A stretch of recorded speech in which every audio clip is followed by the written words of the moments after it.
Hi everyone! Welcome to another STEM tutorial. Today we'll be going through Cramer's method together to solve a system of linear equations. So if you're taking a numerical methods course, you will have probably noticed that there are many different ways of solving a system of linear equations. So here around this computer, we've written different methods that can be used to solve the system of linear equations, and today we'll be focusing on Cramer's method. The blue dot here means that these methods work best for small system of equations with 3 equations or less.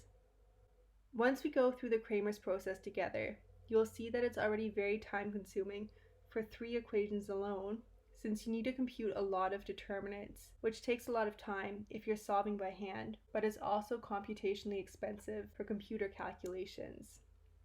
So here I've outlined the 5 steps that need to be completed to solve this system of equations here using Cramer's rule. So we'll go through it together. We'll start with step 1, where we write matrix A. So as you can recall from your linear algebra class, this system of equations here can be written in the form AX equals B, where of course A consists of all the numeric values written here in the equation, and X corresponds to the variables on your left-hand side, and B corresponds to the right-hand side. So I'll just write down the matrix form of the system of equations above.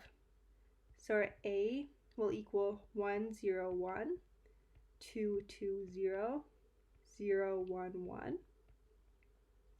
Our X vector corresponds to X, Y, Z.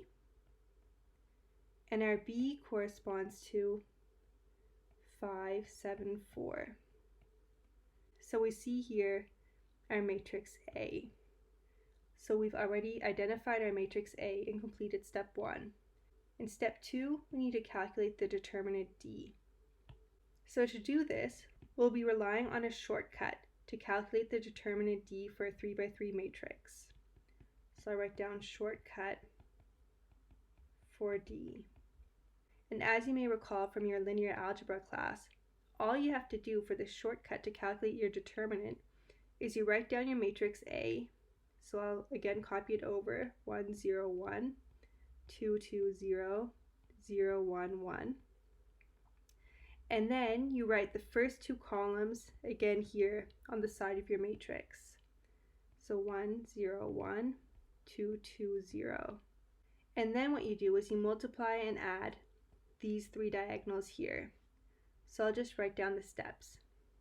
Our determinant will equal, so the first diagonal, 1 times 2 times 1, plus 2 times 1 times 1, plus 3 times 0, which equals 0.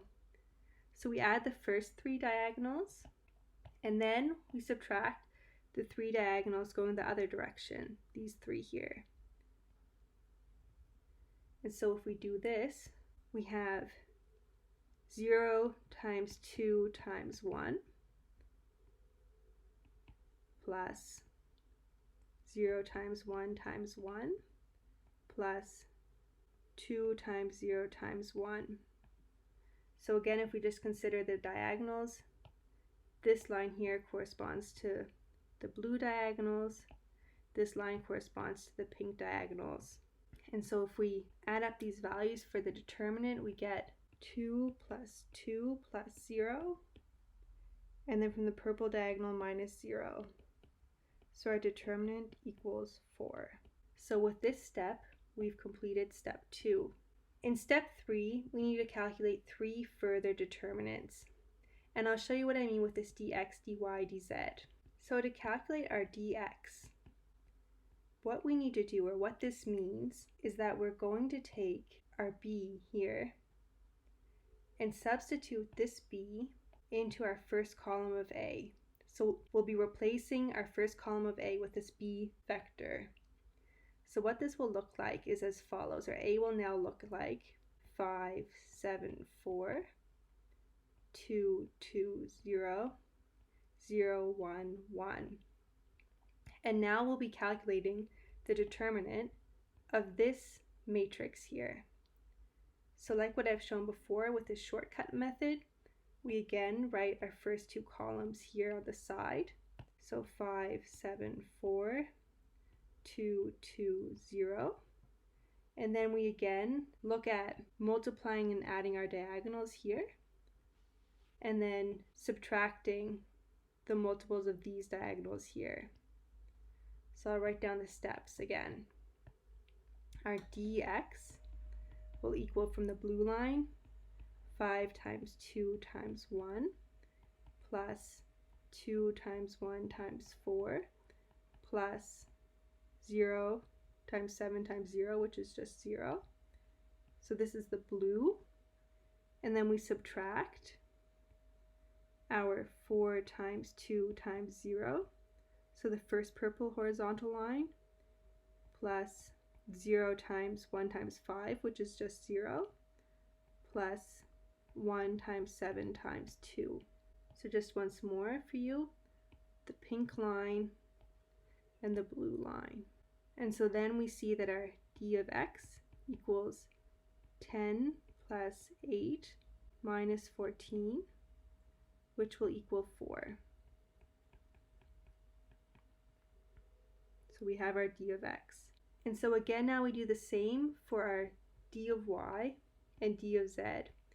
So I'll just show you how we put together our matrix for d of y and d of z, and then I'll let you apply the shortcut method to calculate the determinants, and I'll provide you with the results. So here, for our d of y, again, like before, we take our b vector, and now we move it to the second column, corresponding to the y values.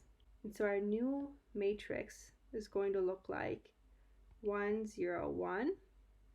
Now we replace the second column with our b, so 5, 7, 4, and then 0, 1, 1. And so again, with this shortcut method, you're going to write the first two lines with the first two columns. And then when you complete this shortcut method, you'll get the result that your d of y will equal 8. So I'll let you practice this at home. For your d of z, what you'll do is you'll take again this b and then replace it with your z column here. And so when you do this, you'll see that your d of z looks like 1, 0, 1, 2, 2, 0, 5, 7, 4. And here, when you calculate your d of z value, so your determinant, you'll get an answer of 12. So as you can see, this step number 3 can be quite time consuming. And this is also why this Cramer's rule is not really recommended for systems of equations greater than 3 equations. It's really just for small systems of equations. For larger systems of equations, you use other numerical methods. So now finally we're on step number 4 to calculate our x, y, and z values. So I'll just write down what we had computed for our d of x on the previous page. We had said that our d of x equaled 4, and our d value equaled 4. And so now if we rely on these equations here, we see that our x equals our d of x over d, which will equal 4 over 4, which equals 1. Our y equals our d of y over d, which equals 8 over 4, which equals 2. And our z will equal our d of z over d, which equals 12 over 4, which equals 3. And so with this, we've calculated our x, y, and z values. And so finally, what I recommend you do, especially if you're doing this for a test or exam, is that as a last step, you can easily check your solution to see whether or not you've done everything correctly. And this can be done by just substituting the values of these variables into the equation up here and checking that your left-hand side equals your right-hand side. So here, just as an example, we know that 1 times x, which is a value of 1, plus 2 times the value of y, which is 2, plus 0 times the value of z, which we've calculated to be 3. If we add up these values, we see we get an answer of 5. And this corresponds to the right-hand side. And so you can do the same thing for the other two equations just to make sure that everything's correct. So this wraps up today's tutorial on the Cramer's method.